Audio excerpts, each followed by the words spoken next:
Hey, what's up everybody? Mike here, and today is time for the Monday Q&A. I want to thank all of you for joining. I do appreciate your participation. Please make sure to leave your questions in the comment section below so I can continue the series. Also, something really exciting I wanted to mention to all of you is we're almost at 5,000 subscribers, which is really awesome. I appreciate all the support so much.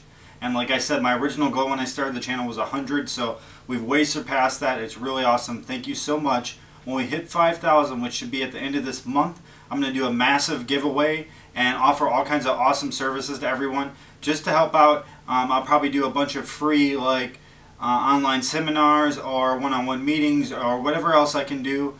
I'll buy some shipping things and give those out for free and just give out all kinds of prizes. I really appreciate the support and I want to give back to all of you, so thank you so much. Donna asks, do you ever use Craigslist, and if so, what for? To be honest, Donna, I tend not to use Craigslist. I don't know why. I have this weird fear of Craigslist. Honestly, it's very stupid, but I have a hard time just meeting random strangers for things. And I don't use it very often. I have used it, and a lot of times when I set up deals and I finally just go, you know what, I'm just going to go for it. I'm not going to get murdered. No one's going to rob me. Who cares? And I know that in my head that's not going to happen. Every time I set up a deal, someone cancels on me, and then I can't finish it, so it doesn't matter.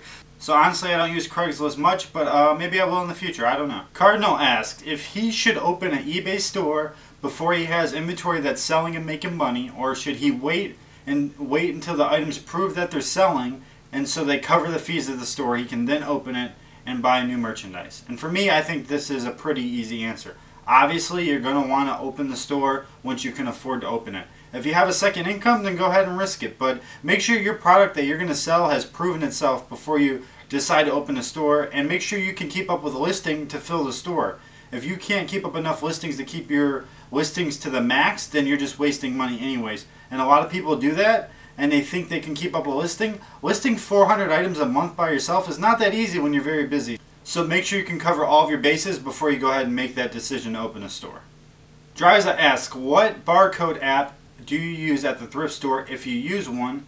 And he also asked if I watch any other YouTubers that are also in the same field as me. So I really like this question, so thank you for asking it. The first question about the barcode scanner. I do not use a barcode scanner. Honestly, I am more of a... I feel like if you have an expertise and you know what you're doing, you know what you're looking for, you can go through a store and pick out a bunch of stuff you need before these other people are over there scanning and taking their time. Now this is not... Mind you, I'm not covering retail arbitrage right now. I just started that. I'm covering like thrifting and hunting for things. I don't scan at the thrift store. I buy things I know will make money.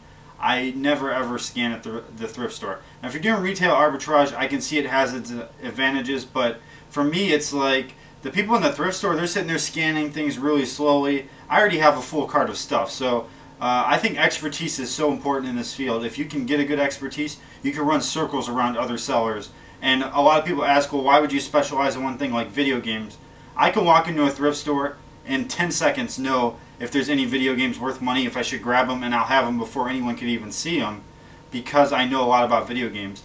Now, over the years, say when I'm 40 years old, if I have enough expertise about all these fields, I might be able to do that for multiple categories. That's why I like to build expertise over using an app. Also, certain stores, my phone doesn't get a signal, or the scanner doesn't work well, or my phone's dead. So it has its disadvantages. I'm not a big fan of it, but I can see the use for retail arbitrage at least.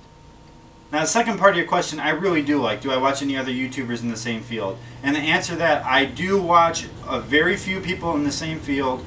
Obviously I watch Gary Vaynerchuk, I'm a huge fan of him.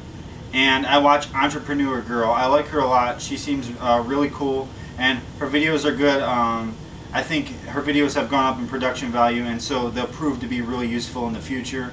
And she's the one that made a video about FBA that made me even research into it and decide maybe I should do FBA. So yeah, I would say Gary Vaynerchuk, Entrepreneur Girl. I keep up with a few others, but it seems like they're not so active anymore, so I'm not going to link them. But I will link right down below Gary Vaynerchuk and Entrepreneur Girl. If you head over and check out Tracy's channel, go ahead and tell her I sent you.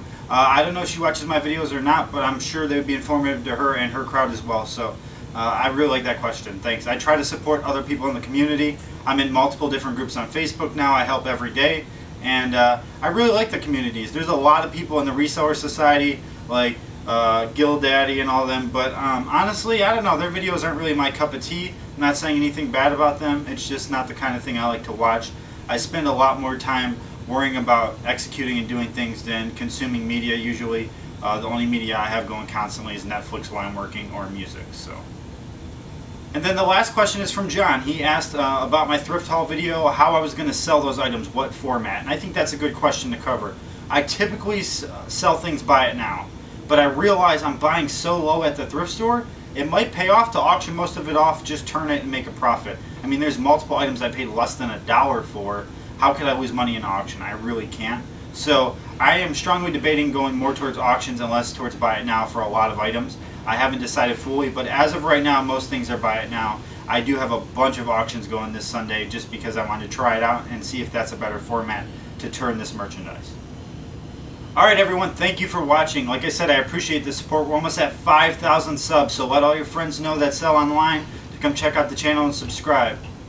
If you haven't checked out all 4 of last week's video, please check them out. I'm going to start pumping out a lot more content. A video tomorrow, Wednesday and Thursday this week as well. So I'll see you guys then. Thank you. Take care.